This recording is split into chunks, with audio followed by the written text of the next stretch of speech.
get significant resources from our countries, donor countries, that if there are shocks and they are not mitigated, it could become quite challenging for us in those headwind situations.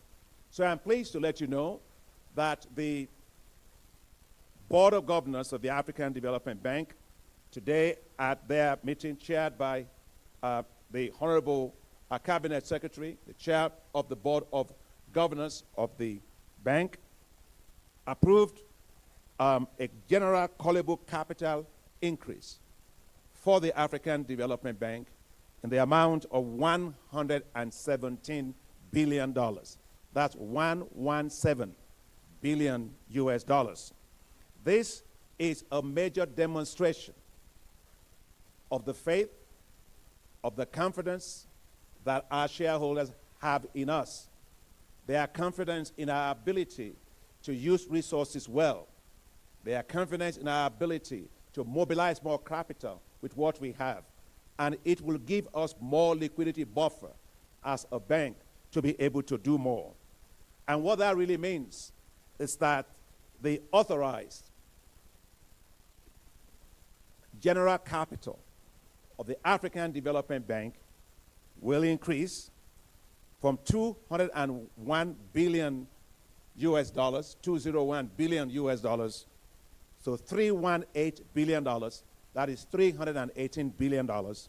You will agree with me that that is a lot of resources that have now been given to us for firepower while preserving our AAA rating under any kind of circumstance that will arise. As president of the bank, I am grateful to our shareholders.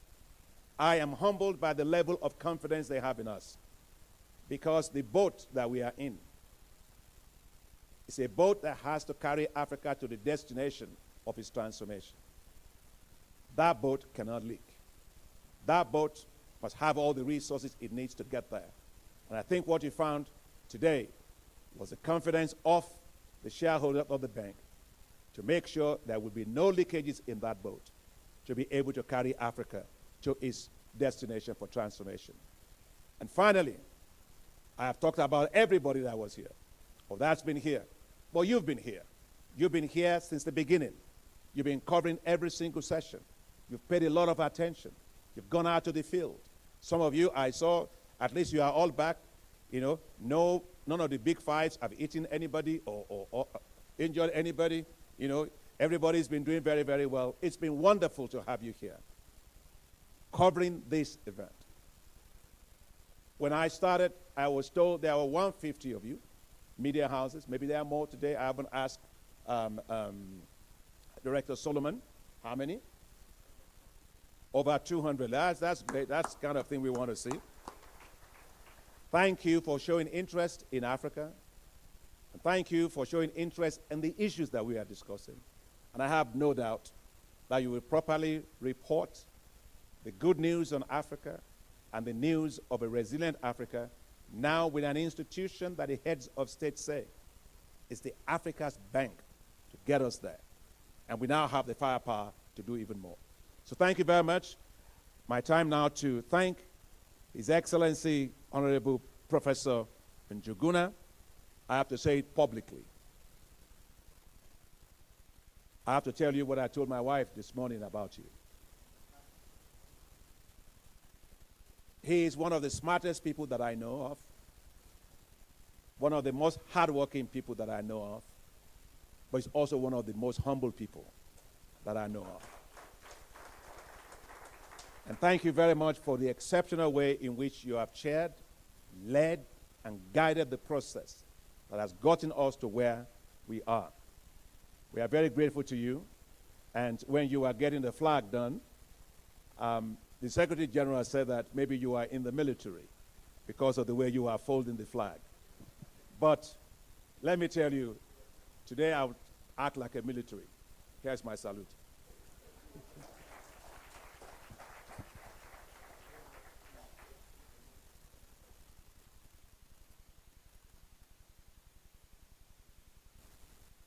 Thank you very much indeed, President Desina. We have come a long way, so we know each other for many years. When you are working from here, and you covered several institutions, and created even a lot of institutions. You created AGRA, for example. So it means we have been there trying to, that time we were trying to create, to develop capacity. And now we have capacity across so many institutions. Because I would like to leave some room for you to ask questions, let me make 4 quick points. First, we are honored to have been chosen to actually host the annual meetings of the African Development Bank Group. It is not a simple thing. It has taken me an hour. It's taken me a year to walk through the whole process to try to get ready in terms of hosting and all the dynamics that go with it. So I'm very happy about that. This is the 3rd time we are hosting the African Bank annual meeting since its formation. I'm trying to remember the first time, but I will still get the history. But I know the last time we hosted was 1994, and the bank was celebrating 34 years, and we hosted in this same complex. Now we are hosting the bank when it is celebrating 60 years. It has grown. It has capacity, as you announced. $318 billion is mind-boggling. We can't imagine it. Maybe we can get some imagery in terms of how you can see $318 billion. Some imagery. Yeah, you know, in Kenya sometimes they say that money you can put it along the road, joining nodes together until so many kilometers. It's not easy to understand, but that is massive capacity, and that is what we are fighting for. So we are very happy about it. The bank has become more dynamic.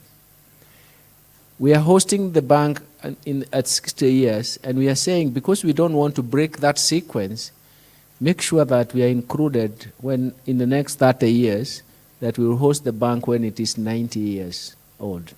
And that is why we are anticipating that we build more capacity, and we can ask ourselves then, how much capacity have we built? That second point is that the theme was quite telling, and I've talked about this theme so many times. We want to talk about Africa's transformation. We want to ask, what is the role of the African Development Bank Group? And the second thing is, how do we accommodate as a grease to the wheels of the economies of Africa, the reform of the architecture of the global financial institution, of the global financial architecture. Why this theme at this time? Because everywhere you turn, we complain about that we have buffeted by very, very negative persistent shocks. They range from climate change to pandemics that we haven't seen before, and supply constraints because of geopolitical systems. So it is not one shock. There are multiple. In Kenya alone, I was just telling some colleagues of mine, is that 2022 we suffered the worst drought in 40 years. 2023, the El Nino hit us so hard, again, we were in dire consequences. You have come in when we had floods. In fact, it's only the rains must have respected this annual meeting, because it's only the 1 or 2 days that the rains hit, and it's only one day that it hit very hard. I was here on Saturday with my colleagues trying to check how things are going, and it was even difficult. It was very difficult around 8 o'clock to drive home because of the flooding on the roads and all that. So, but what is the implication of those floods and shocks? Is because we have to shift a lot of resources to save lives, and even look for partners to help us. And that is, for us, very, very important. But when we are asking for a global financial architecture, is that we are actually saying, look, we would need banks that have the capacity. Now, African Development Bank has recently raised its capacity through callable capital.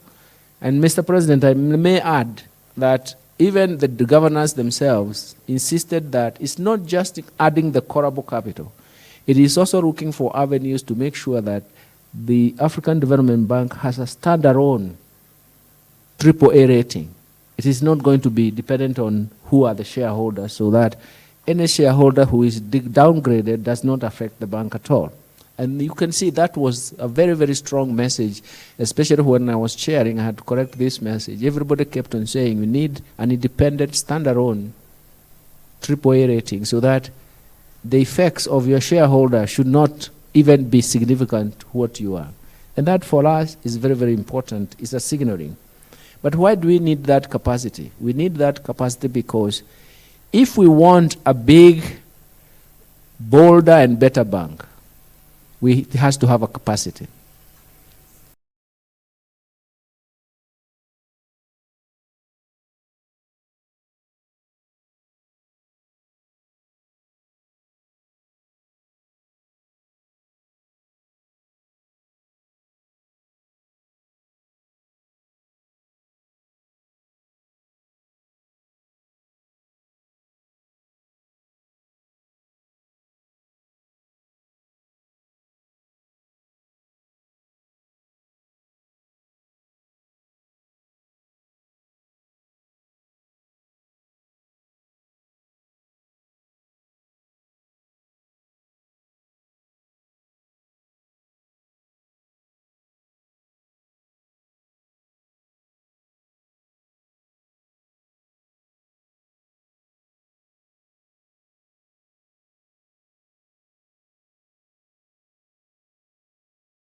Over the years, that there is only one type of instrument and it takes a long time to get it, so it means it doesn't help you when you are in need. And that is why this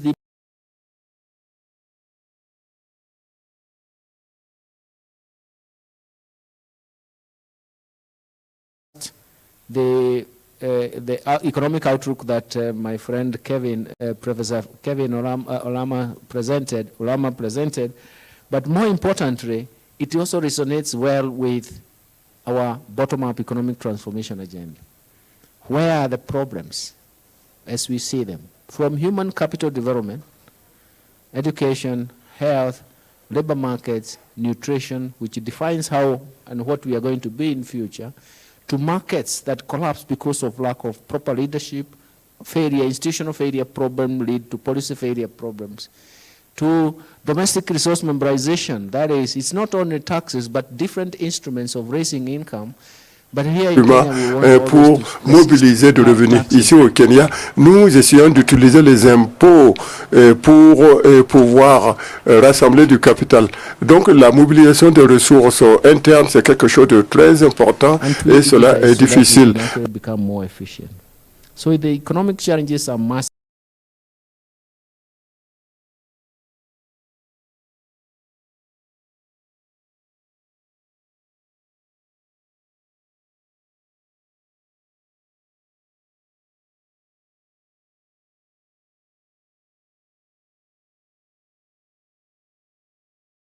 Even apply.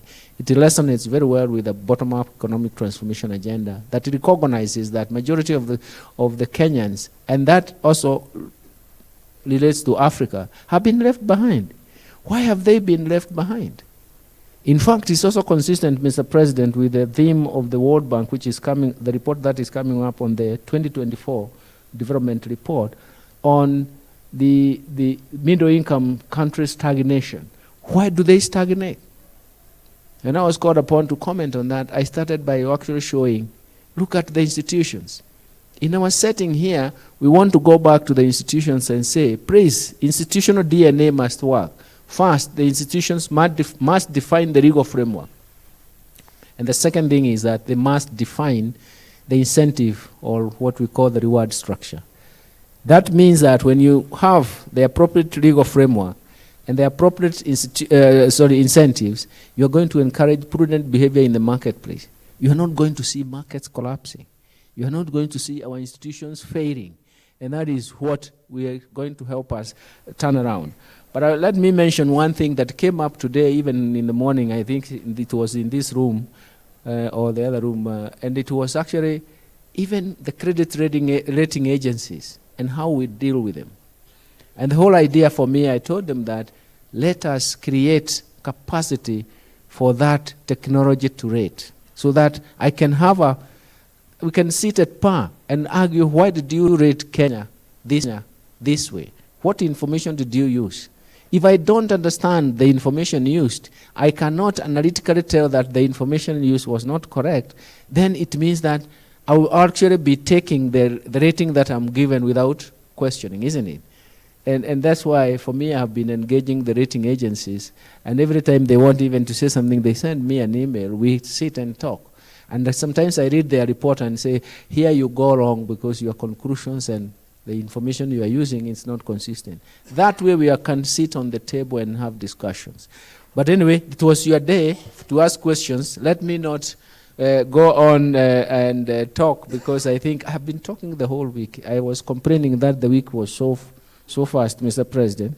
Mr. President was asking us out there whether we have lost weight, because it has been a marathon for the last 5 days. For me, it's about 7 days of really being around these buildings and the stairs themselves. They are hurting the knees, but it's okay. But it has been great. So it's your turn, Mr. President.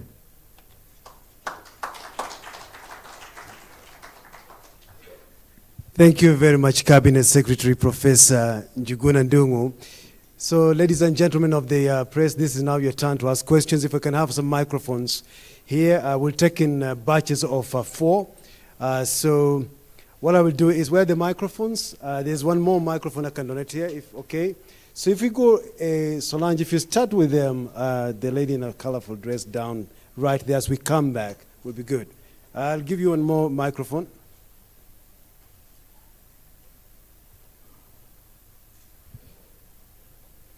Okay, yeah, there's a microphone coming to you, and then we'll come right here, and then we'll come to the gentleman here. Just hold on. Stick here. Just let Solange is with the lady. Come here. There's a lady here. Exactly. Okay, and then we'll take the gentleman in a suit here, and then we'll take the man here in a shirt. Okay, let's go.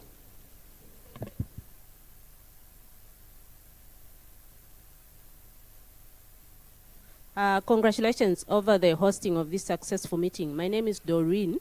I come from Lusaka, Zambia. I work for the Zambia Daily Mail.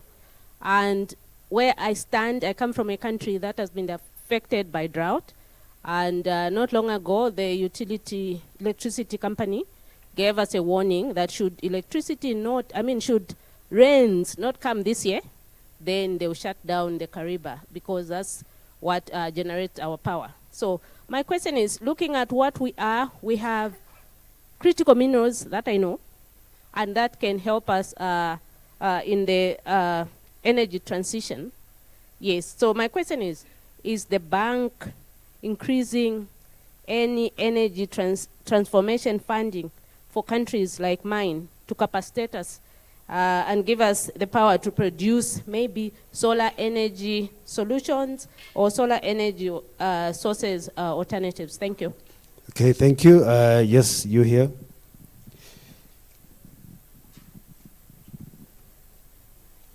Yes, thank you very much. My name is Boniface Harrison from Kenya. And my question is... which media? Not from any media. I need journalists to ask questions. Can we hand over the microphone, please?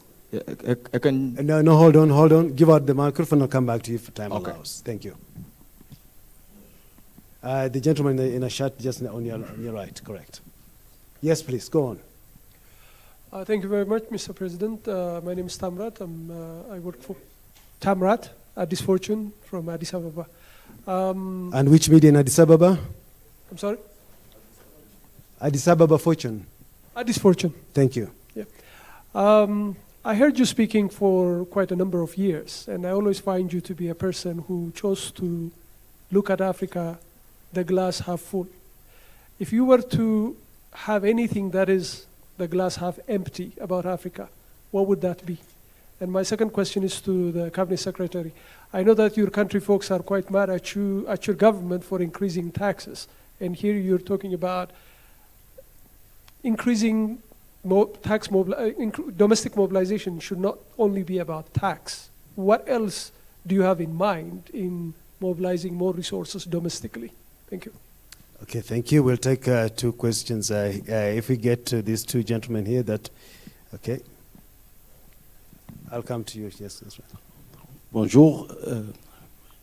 Félicitations, Président Adesina, pour ces assemblées qui ont bâti un record. Moi, j'ai une question par rapport à l'augmentation de Excusez-moi, votre nom et les organisations? Excusez-moi. Alors, c'est Adam Awad de Financial Afrique. OK. Voilà. Donc, j'ai une question. C'est l'augmentation de capital. On passe donc de 201 milliards à 318 milliards. Donc, je voulais savoir quel est le chronogramme de l'augmentation. Et deuxièmement, est-ce que cette augmentation, les pays africains pourront suivre compte tenu du contexte actuel très difficile pour les finances publiques de la plupart des pays membres de la BAD? Merci. Voilà. Je veux dire, est-ce que les pays africains pourront suivre cette augmentation de capital compte tenu des difficultés qu'ils rencontrent dans leurs finances publiques? Merci. Okay, we'll take one more question, then I will come for another round. Yes, that's right. All right. Good afternoon, everyone, and thank you so much for this opportunity. Congrats on hosting another yet annual meetings. I'm Kenneth Bomo from CNBC Africa. It's good to hear the announcement on the callable capital, and it's also good to see that the governors have charged the bank to increase resource mobilization from the private sector. But in this light, I'd like to know, can we expect to see that the bank deploy more risk mitigation instruments to cover the risk that the private sector would not like to bear? Thank you. We'll tackle those four, and then we'll do another one more round. Mr. President, over to you.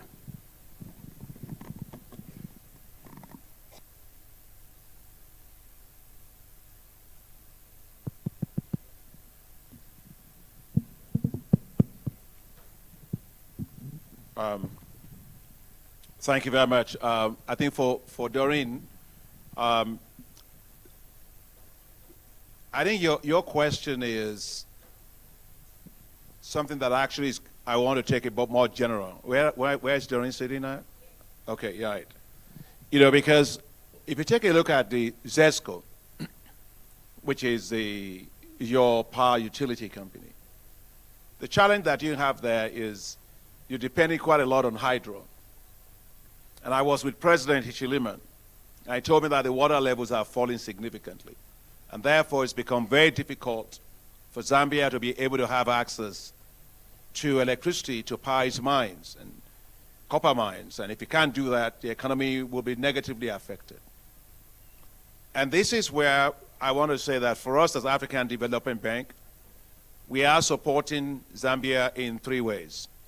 One is there is the big Batoka Gorge project, which is in between Zimbabwe and Zambia, to produce more than 2,200 megawatts of power, hydropower, that the bank is supporting as a priority. The second area that we are supporting is solar. As a bank, today we put in, I think, roughly about 85% of all our financing for power generation goes into renewable energy. So that is solar, wind, geothermal, or whether it is even hydro that we are talking about. So supporting solar, it's a big part of what we are doing there. And that is also more generally why you see that for us, we are also supporting the desert to power, which is to develop 10,000 megawatts of solar that will provide electricity for 250 million people in Africa. And when done, it will be the largest solar zone in the world. Now, the areas in Zambia where solar is important, we are putting that as part of the plan. The third issue has to do with, it's not always the time, even if you don't have enough electricity, you can always, from a regional power pool, source power. And the African Development Bank supports the development of regional power pools, and you have the regional power pool that is Southern Africa Regional Power Pool. And so we are also supporting interconnectivity, which is the transmission lines to connect countries. So there are the two of those that we are supporting. One is an interconnector that is connecting Zambia to Tanzania. And that I actually discussed with the President, Ichilime, and President Samia when I was there in Tanzania recently for their 60th anniversary of reunification of both countries. You probably might have seen a photograph of myself, your President, and President Samia, talking to each other. That's what we were talking about, is that interconnection that between the countries. The other one is the transmission line that's called Sizabona, which is connecting Zambia to Zimbabwe, Botswana, and also to Namibia. So by investing in all of this, I think it's going to make it a lot easier. But more generically, I think we need, that's why I said always that when it comes to electricity in Africa, we should not be ideological. We should be pragmatic. Solar gives, hydro gives you the lowest levelized cost of access to, in terms of cost for energy. But with climate change, you're right, that's becoming even more difficult. And so therefore, we've made the case as African Development Bank that we support the use of natural gas for generation of power. And by the way, there's not a big deal about it because natural gas is already inside of the nationally determined contributions of most of the African countries, and so it's completely compliant with the Paris Agreement. And that's why we need to have a energy mix when we talk about electricity. It's not, you have this, you have that. You need to have an energy mix that allows you to have secure access to electricity and also to drive industrialization, because if you can't get access to power to run that, of course, that becomes a problem for Zambia. Let me say the other part of what you, is Tamarat, Addis Ababa, yeah. And what would be, if the cup, I have to look at this cup,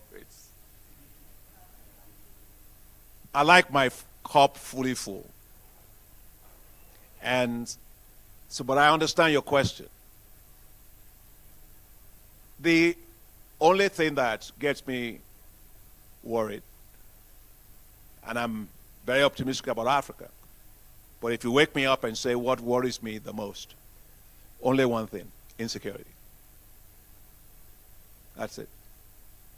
And insecurity because it's harder to pull in investors when you have insecurity. And therefore, that's why we are the African Development. Take for example,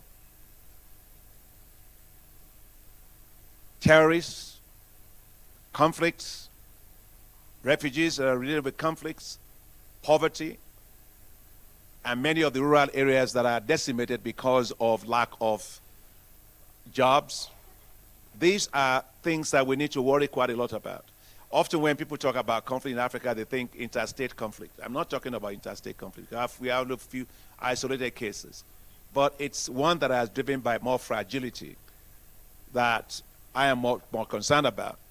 And so we need to continue to invest to build resilience of our countries, to make sure that we can revive our rural economies and turn them from zones of economic misery.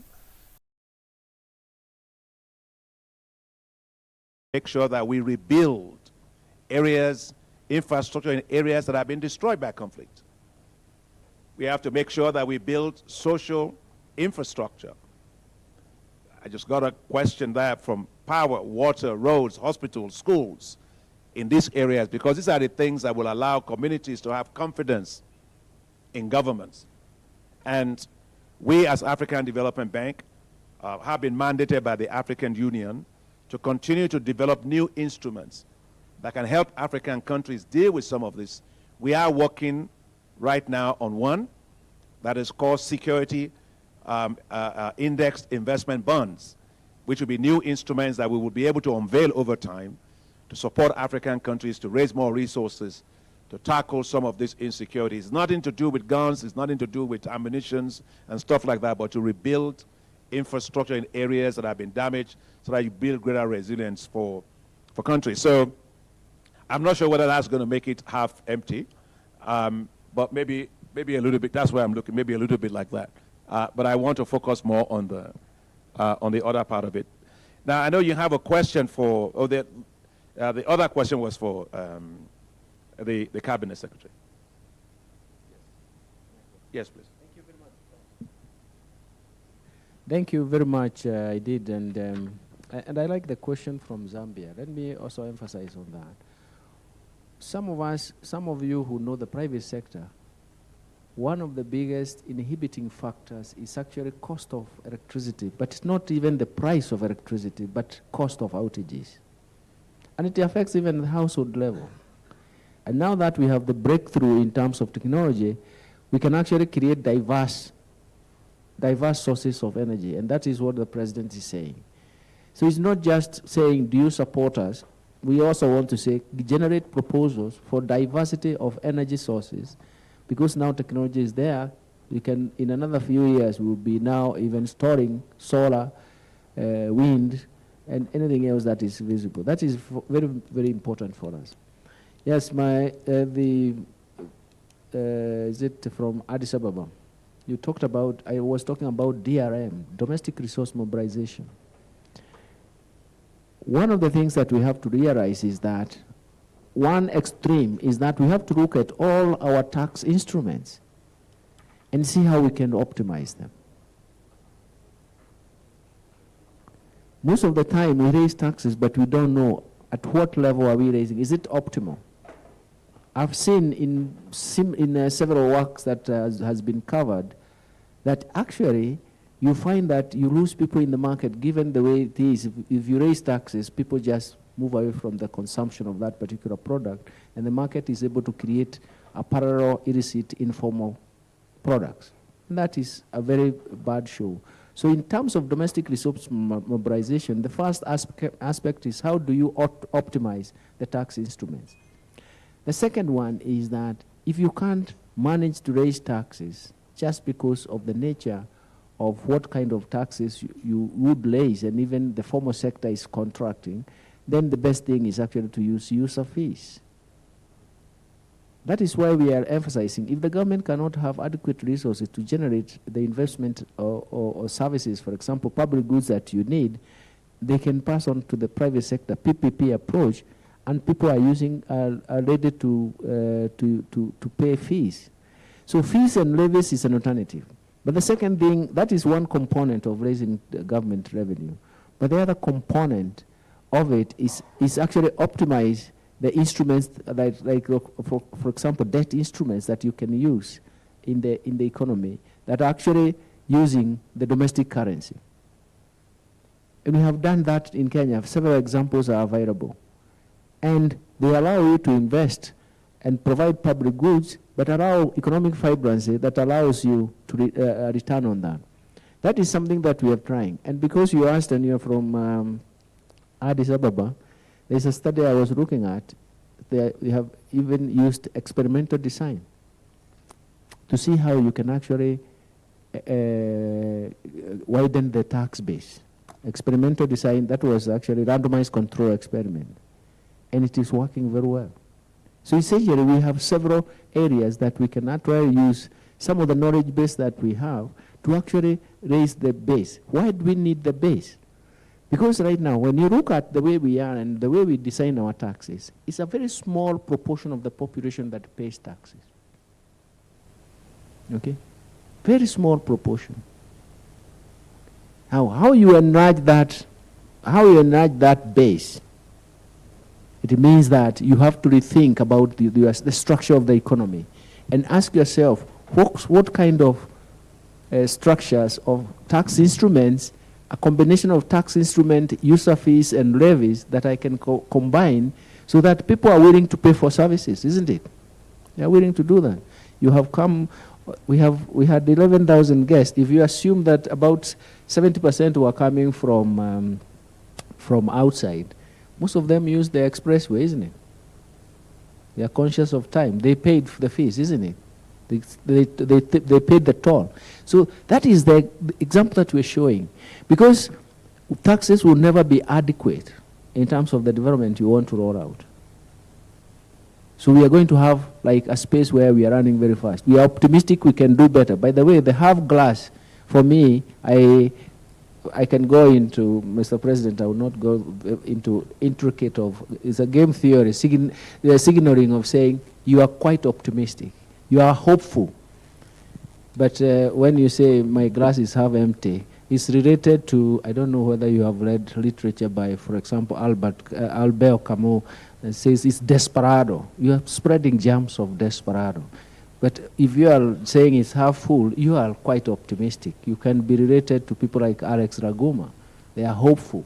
Anyway, let me stop there. Okay. I might go to a trajectory that will move away from us when I go to literature. Yes. Yeah, let me add to what the Cabinet Secretary said about taxes, because this came out a lot in the African Economic Outlook, but also in the discussions that we are having. First is formalization of that informal sector. The bulk of that, as the Cabinet Secretary was saying, of Africa is informal sector. But how do you tax informal sector? And the good way to do that is to formalize it, and digitalization is a good instrument to be able to do that. The second one is, it's not just about collecting taxes. It's about governments delivering on the taxes they are collecting. Because if governments, you see, taxes are social contracts between society and governments. I pay taxes and you provide particular social services, whether it's electricity, whether it is water, sanitation, infrastructure, education, health, social protection, all of those things. But when governments don't provide that, that's why people lose faith in the tax system. And so today, in a number of African countries, you know, people provide electricity for themselves. They're buying generators and they're providing diesel, and they're, you know, doing all that. They're providing, building infrastructure, roads to connect their own house to the road, and they're providing water by themselves. We cannot hope to collect more taxes like that because they are already taxed. That is an implicit tax. When people talk about Africa's tax GDP ratio, I always say, look, let's get realistic here. 14.5%, yes. But if you add on to it the implicit taxes, what people are doing, which is it's a tax compensating the government. And I would say that the implicit tax rate in many African countries, probably, if you take a look at it, the effective tax is probably the highest in the world. And so what I'm saying by that is citizens cannot compensate and should not compensate for government failure. And so it's very important that utilities perform well, and that's why our chief economist and Professor Rama and their group work on what they call Public Service Delivery Index, which actually measures how utilities, whether it's during your country or any other water sanitation, where they are providing what they are supposed to be providing, given the taxes people are paying. The third is illicit capital flows is too high. Roughly about $89 billion that we lose every year. That's money we don't have to be collecting taxes for if we just simply save that. When you have illicit capital flows or you have corruption, it's like you can be collecting more taxes. It's like trying to fill a basket with water. It doesn't matter how much you keep pouring in, it goes away. And so it's not just the collection, it's blocking the leakages so that whatever is collected stays. So there has to be quite a lot of work on working on corruption on the issue of illicit capital flows, and as well as efficient use of the money collected. And the last thing I want to choose lastly on taxes is African countries are too generous when it comes to providing tax exemptions for corporations. I don't think if you go to the United States or you go to Canada or go to any country, you can kind of incentives that you have. The value proposition should be enough. Some incentives are needed, but you cannot be giving away every single thing for freebies. And so I think that African countries need to relook at that so that they're not over-incentivizing. Incentives are needed fiscally, but you also need to keep some of the money. So that's why I want to end by saying that we need to look at the royalties and taxes that African countries should be collecting from their oil, from their gas, from their minerals, from their metals, from everything like that. You've got to make sure that you're keeping a lot of that. Otherwise, if it's going through profit-based shifting and transfer of resources out of Africa, can't work. So for me, any company working in Africa, using Africa's resources, must pay taxes in Africa. It's not a free world. We need resources to be able to develop. And the last question from Kenneth, Ken, is on risk mitigation. You know, what the chairman was saying, the new capital buffer that we have will allow us to be able to take more risk. And one of the things that we need to take more risk on is on private sector. Private sector means that our risk capital utilization rate will probably be going up because of the high, it's a risk return world. But we are not afraid of risk. We have to manage risk. And so we are going to deploy 3 kinds of instruments. One, a lot more partial credit guarantees to handle risks that occurs when a private entity does business with another entity, private entity, and they are not able to meet their obligations. The second one, and we've used that very successfully. We've used it for Togo to raise ESG loan of about almost 450 million euros. We've used it to support Egypt to raise $500 million in RMB equivalent. We're using it now, working with Kenya to try and see whether we can support them on their RMB issuance that they want to do for Panda Bond, just like in Egypt. We've used this to support Cote d'Ivoire to raise $500 million for investors and credit, private sector. And so we will continue to do more of that because it allows us to do 2 things. One, de-risk the lenders so that they can provide financing for the longer term, so it stretches the duration or the maturity. Second is to reduce the interest rate, which will have to also help with the issue of debt. So yeah, we'll be able to do a lot of that. The third one is political risk insurance. You know, we have the Multilateral Insurance Investment Guarantee Agency, which is MIGA, or the World Bank is there, and we are working together with MIGA. And I think Ajay Banga is trying to make sure that they consolidate quite a number of instruments for mitigation under that. But the fact of the matter is that Africa is a very special case.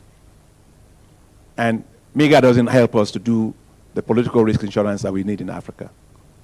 And so one of the decisions that we've made is we will work to help create a political risk insurance facility that can de-risk political risk that Africa faces. That's always the #1 problem that investors will tell you.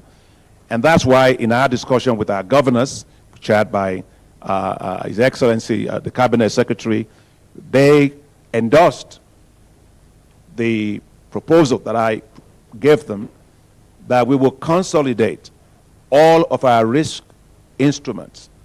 We will aggregate, we will scale them, we will make it easier to access by private sector and reduce the the transaction costs for that. So we are hoping to be able to go back to our boards of directors, and I think my vice president was here. I saw him, but he's not longer here. Solomon was here. Yeah, he left.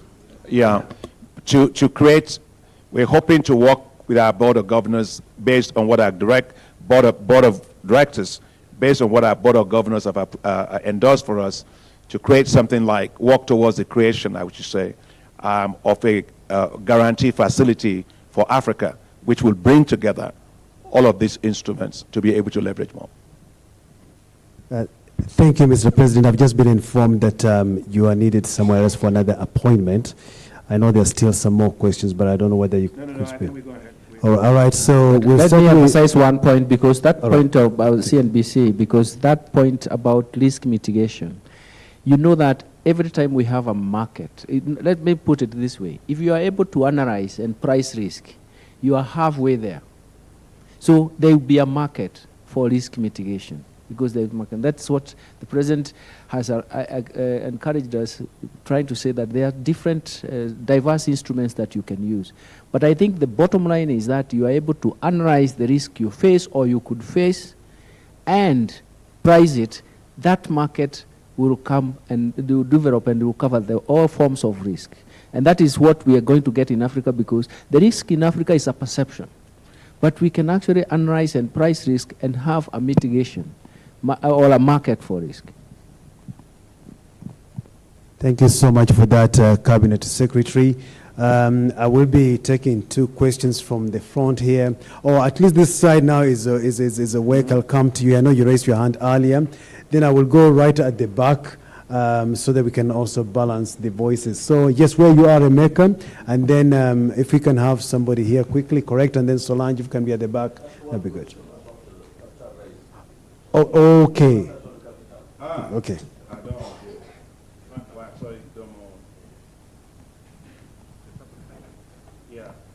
Sorry about that, Wadi.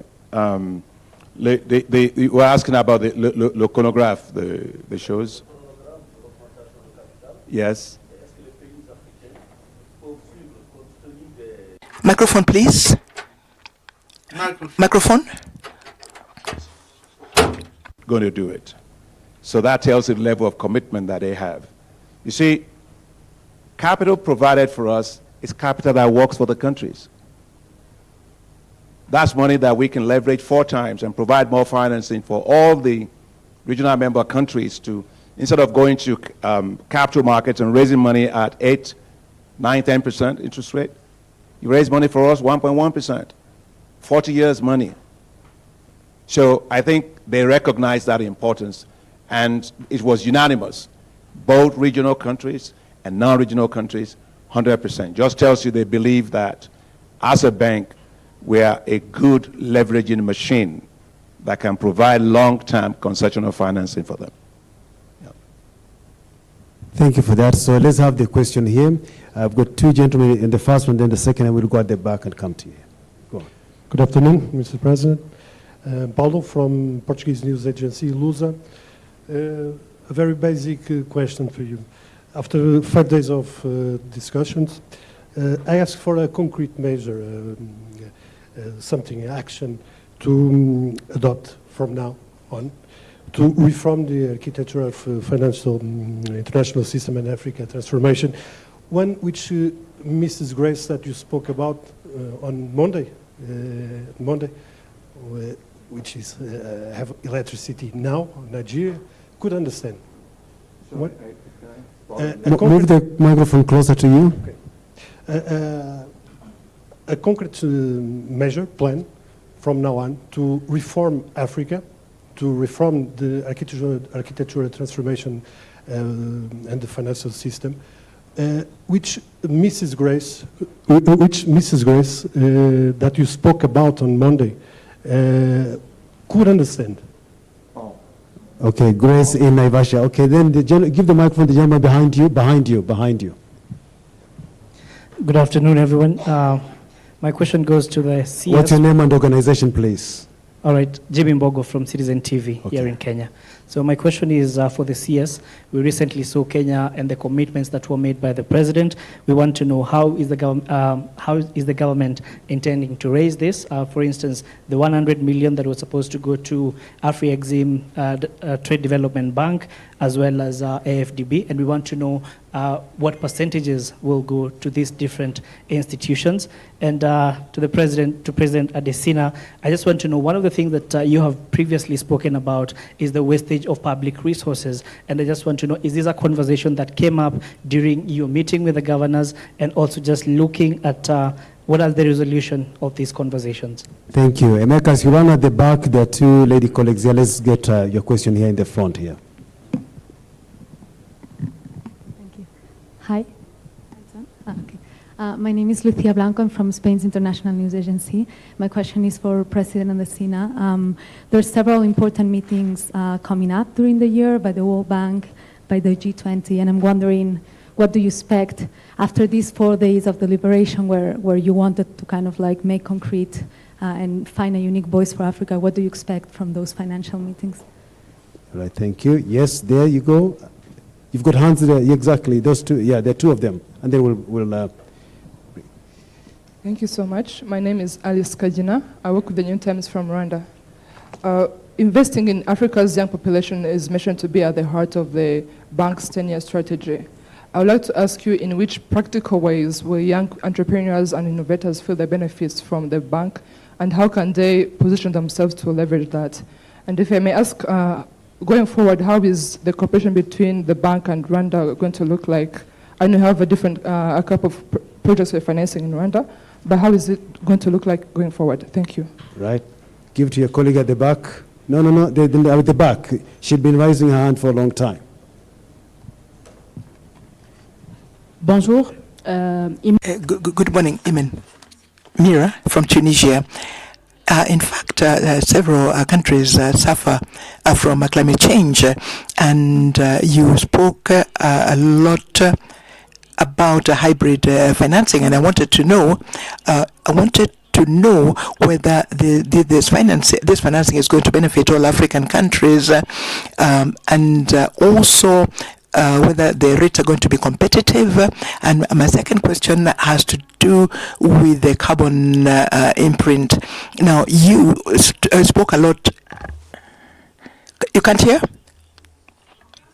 The carbon imprint and African countries. You said that Africa is the least polluting country, but which really suffers most, and especially from climate change and all of that. Now, I wanted to know whether with the new entry into force of the imprint, of the carbon imprint, footprint rather, is the footprint. Is it anything new for Africa? Have you thought about how you can mobilize credit lines and technical assistance for African industries for most of the countries? Thank you.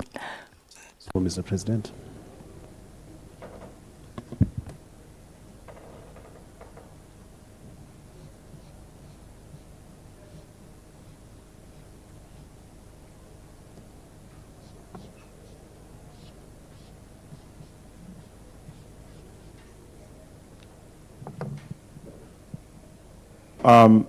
Thank you very much, Paolo. On the issue of the simplification of the global financial architecture, because it does get so complicated that ordinary citizens need to understand what we're talking about, what it means in ABC of it. Number one, when the building was constructed, I was not there. And so when you constructed it, you didn't have me in mind. And I'm asking that building, to do more today, you take me into consideration. That's a way I can understand that. The architect didn't have me in mind. And I think President Kagame said that very well in his intervention. And by that I mean that for African countries, what they say is, when the Bretton Woods institutions were set up, the African countries weren't there. And therefore, they were not set up necessarily, as they would say, for their own interests. I think President Kagame said that a lot yesterday. So, since we are working for a collective world today, in which everybody must be involved, those institutions then must take into consideration the needs, the requirements, the hopes, and the aspirations of those that were not there then. Secondly, when you are eating around the table, give me a seat around the table to participate. The African countries are saying that they need to be around the table. You can't be speaking for them. They want to be part of the conversation. And that's a good thing that has happened because of that is the IMF decision to expand its executive board of directors to include one more seat for Africa. So Africa is around the table, not just around the table, but its voice and priorities are well understood. The third is the fact that when it comes to the amount of money that you have when you are distributing the money, don't pass me by. So African countries feel that they are being passed by. Whether it is in climate, it's not enough. Whether it's in terms of debt resolution, it's not enough. Whether it's in terms of resources that they need to deal with COVID, it's not enough. Take a look at the case of COVID. I think Professor Rama gave a brilliant presentation of that. Today, the developed countries spent roughly $18 trillion on fiscal stimulus, 19% of the global GDP. African countries spend $83 billion only, which is about 4% or 4.3% of its GDP. So what I'm saying is that the world is unequal, and yet we face the same challenges. But others can have more money to deal with the challenges, and others cannot have enough money to deal with the challenges. And we are saying that we are all in the same boat together, and therefore we need more resources going to those countries.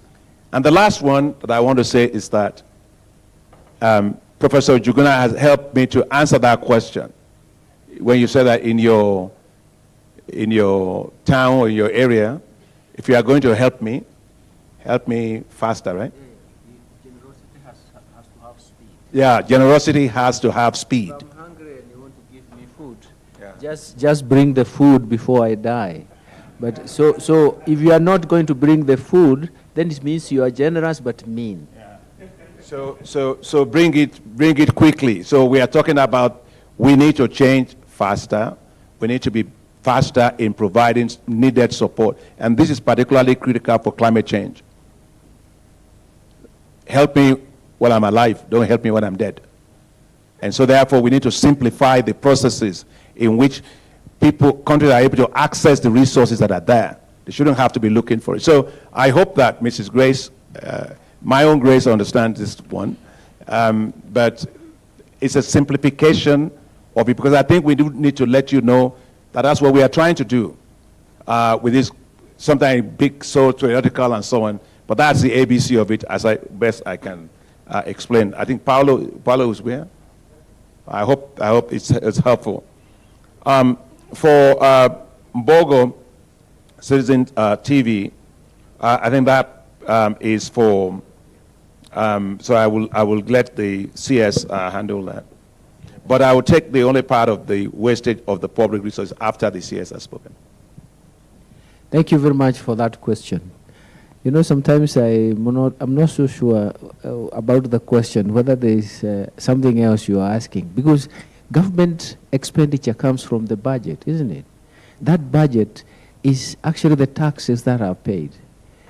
Okay? That's how you pay, isn't it? There's no other magic. Is there any other magic? Sometimes I get confused, because if it is an issue, like, for example, we have subscription to those institutions like the African Development Bank. We have a line budget that you will make a subscription at a particular point, isn't it? It is budget. It is budgeted. Once the president said we need to make a contribution, it will be budgeted. So once the government raised the revenues through taxes and even levies and fees, then that is how it is. But there is no other magic, isn't it? But because it was tied with the you asked question. You asked. There is a question you asked about wastage of resources. Not distribution. Oh, okay, that question. I thought you had, I had wastage of resources. Sometimes I like asking people, which resources, please, can you expound? And you realize that we have that perception, but we don't know, we can't pinpoint what. Let me say, political economy is difficult because everybody has an opinion. But when you have facts, the things actually soften. That's the way we are looking at it. And Let me say that any commitment the government has will always be in the budget. There will be a budget line. All the institutions that the government subscribes to, those are investment because we own shares in the African Development Bank. So whenever there's callable capital, there's capital increase that is being asked, there is a budget line that we effect. It is from the budget line. That is how it is paid.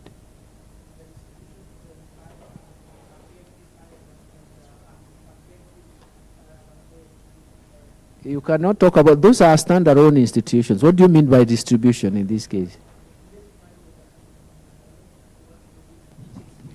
No, I have to go through the data. I have to get the data from, you call me when I'm in the office, I'll get the data because we know how much shares we have in ADB, and we have been there for 60 years with them. We know how many shares we have in TDB, AfriExim.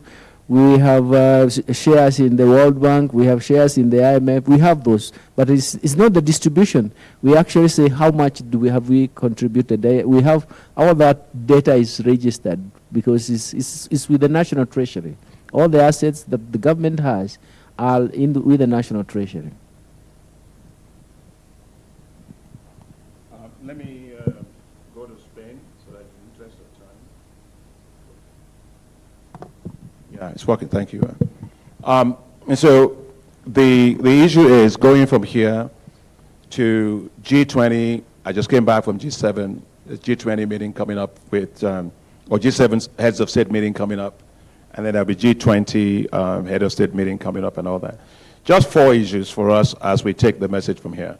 First is the need to support green infrastructure in Africa, because to cope with all of these challenges for climate, we need a lot more green infrastructure. So the African Development Bank has supported the establishment of what's called Alliance for Green Infrastructure in Africa, or AGIA, for which the G7 is very strongly supportive. And when I was at the G7 Ministers' Finance meeting in Stresa, the G7's communique said they will put in $150 million into that, and it's going to help to mobilize. I mean, that vehicle, AGIA, will mobilize $10 billion of financing from private sector for green infrastructure. So top on the agenda is green infrastructure for Africa through the AGIA vehicle. The second one is the rechallening of the actual rechallening of the special drawing rights that have now been agreed as hybrid capital by the IMF. So we still have to work with countries because countries have their own rules and things like that.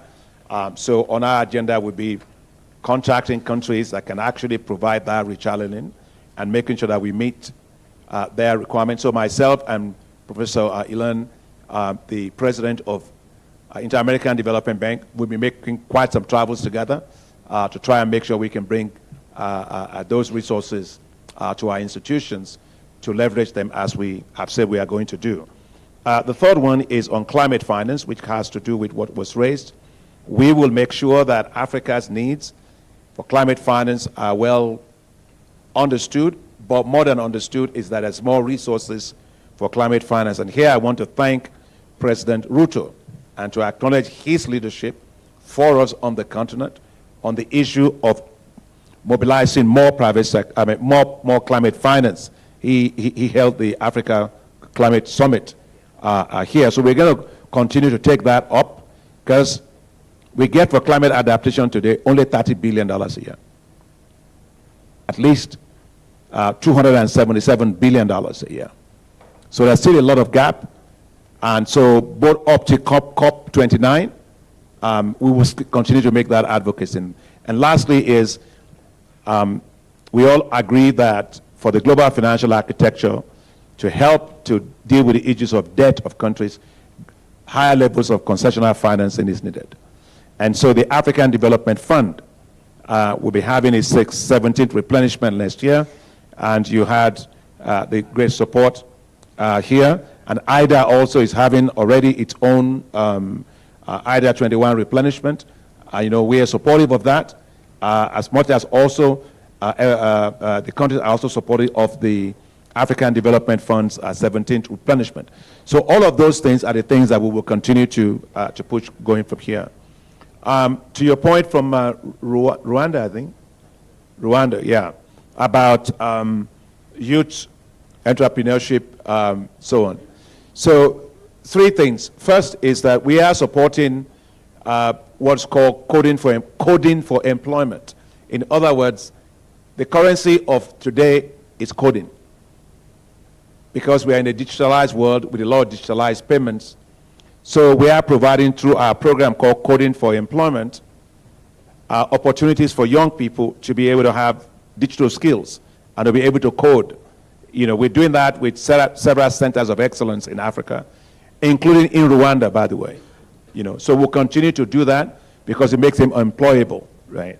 So that's the first thing. The second one is we have what's called Youth Entrepreneurship Investment Banks.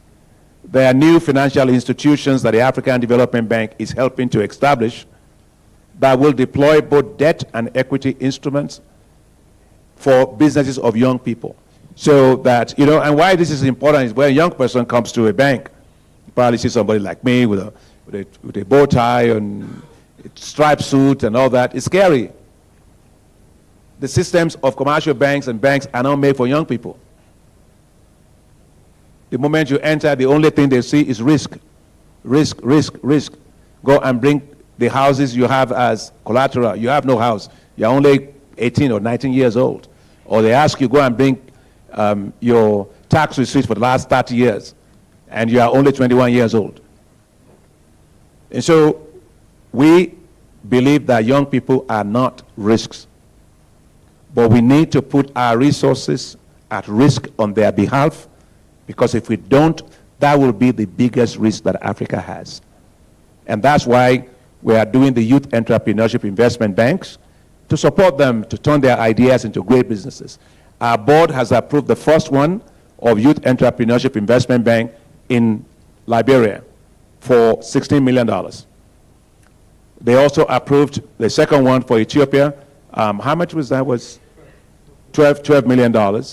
And we have a few that are coming to the board this year to be able to do that. And I have spoken to President Kagame about one for Rwanda, and it's, as you know, President Kagame is very pro entrepreneurship for young people.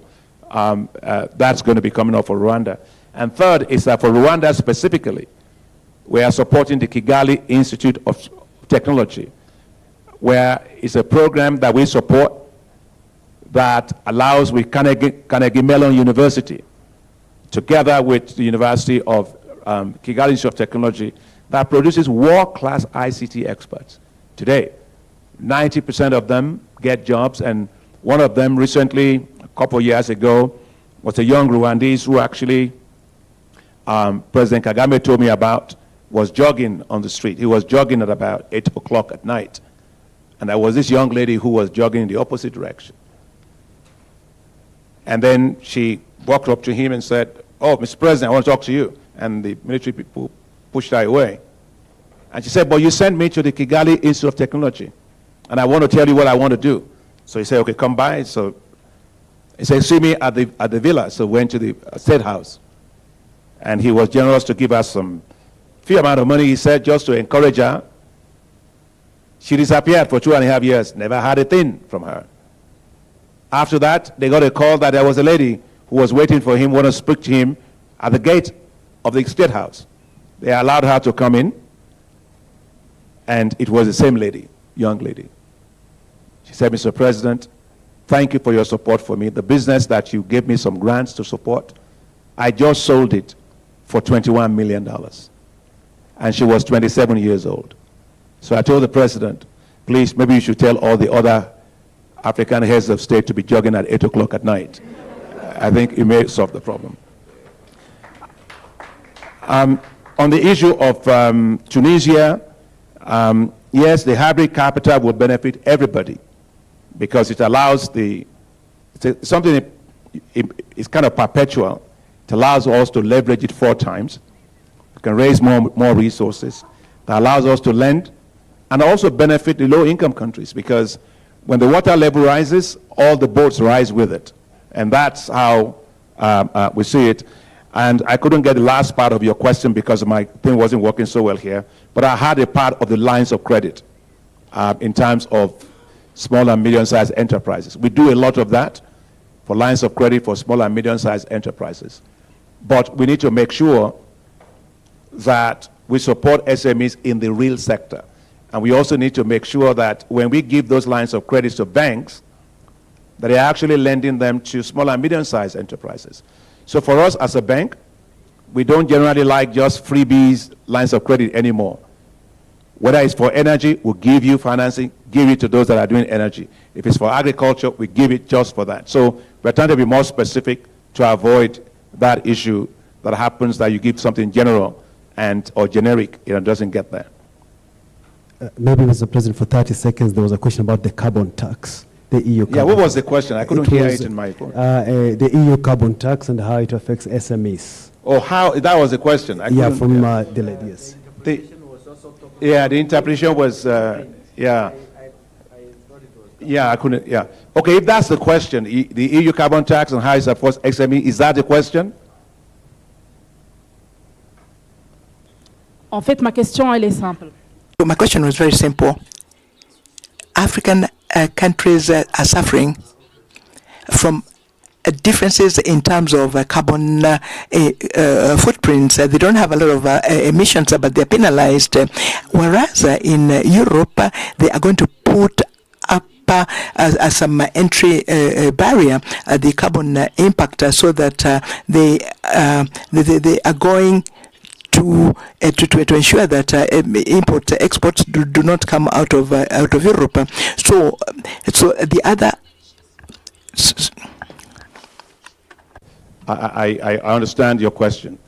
Thanks for that. Now, the fact of the matter is that the European border carbon tax system was developed because Europe wants to move to make sure it can meet its net zero targets. And therefore, the price of carbon is raised significantly.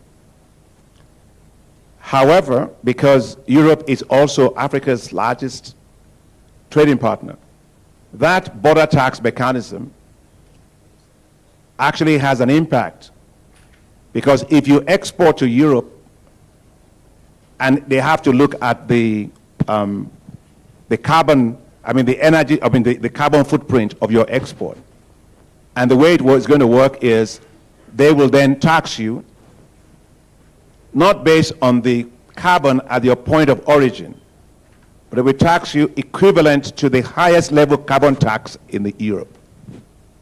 So that goes without saying that that will have a negative impact on African countries, because our energy mix is still largely, we are making a transition. We still have a long way to go. So we use, if you want to base it back on carbon, and we are not yet there in terms of enough renewables, and we're not there yet in terms of solar, and the technology and the competitiveness and so on, obviously, that will have an impact. And I think an analysis had been done that shows that Africa could potentially lose $25 billion a year in terms of export revenue because of that. That will have a lot of implication. Now, what I have said, and I will say it again here, is that I think while Europe is trying to achieve what it needs to do, we need to recognize the specific situation of Africa. Africa does not contribute more than 3% of the global emissions in the world. And Africa should not be penalized for what it didn't cause. And Africa should not be penalized, again, for not being able to export and therefore not be able to industrialize because of this kind of mechanism. So I'm not criticizing Europe, but I'm saying that it's a need for flexibility, because Europe is Africa's largest trading partner. And we are trying to get energy to Africa, but it should not be a situation that disadvantages Africa. That said, I think it also sends a signal, however, of the need to accelerate energy transition in Africa as well, and to find a way of dealing with the high energy sector, so that if it's you're making fertilizers or you're making aluminum or steel and things like that, where the energy needs are much higher, We need to find a way in which we can do maybe greener industrialization with those things to the extent possible. So all that to mean that also even for us at Africa too, we also need to build our own Africa Continental Free Trade Area so that we are trading among ourselves, given our own energy, our situation is the same across the continent. And here I will say for SMEs in Africa, for the Africa Continental Free Trade Area, if I am selling you sorghum and you are selling me millet in a free trade area, no tariffs or nothing, we are both going to be very, very poor in a very competitive way, an efficient manner. My point is this: if we want SMEs in Africa to rise and use Africa Continental Free Trade Area, we need to make that area an industrial manufacturing zone that support big companies, value chains, can connect to the small and medium-sized enterprises. At least we can trade among ourselves if it becomes even more difficult to trade outside of Africa. Thank you so much, Mr. President. Let me add the point about carbon market, because I think we have seen that in Europe, and the reference was in Europe, that carbon markets or even carbon trading is working, and carbon taxes can actually be generated. But we don't have the reciprocal in our own countries. For example, we have just finalized the regulations for carbon trading and carbon markets. This is where we can now start. There's is it on Monday? I think the Minister for Finance in Zimbabwe was complaining about most people went into contracts with some people in terms of carbon trading, and they get very little. This is carbon farming, and we have to protect ourselves using regulation, appropriate regulations. Once we come up with proper regulations for developing our market, our carbon market, then we can now design carbon taxes that are commensurate. You can actually have now a bilateral discussion about our own carbon taxes and the carbon taxes we face in the other side. And that way, that market will be very well organized. Thank you very much. Thank you very much, Cabinet Secretary for National Treasurer, Professor Njuguna Ndung'u. Thank you very much, Mr. President, President of the African Development Bank Group, Dr. Kiwumi Adesina. Colleagues, members of the press, thank you so much for your time, for the days you've been here with us. If you've got any further questions, please. We've got a good team here of communication, Emeka in that corner there. We've got Solange here, and we've got Shoki Shahed here. Please do see them if you've got any further comments. Our time is up because Mr. President was generous enough to give us 40 more minutes. You can just ask this question and leave. Yeah, make it short. And if you're from the media, so you need to say your name and the organization you work for.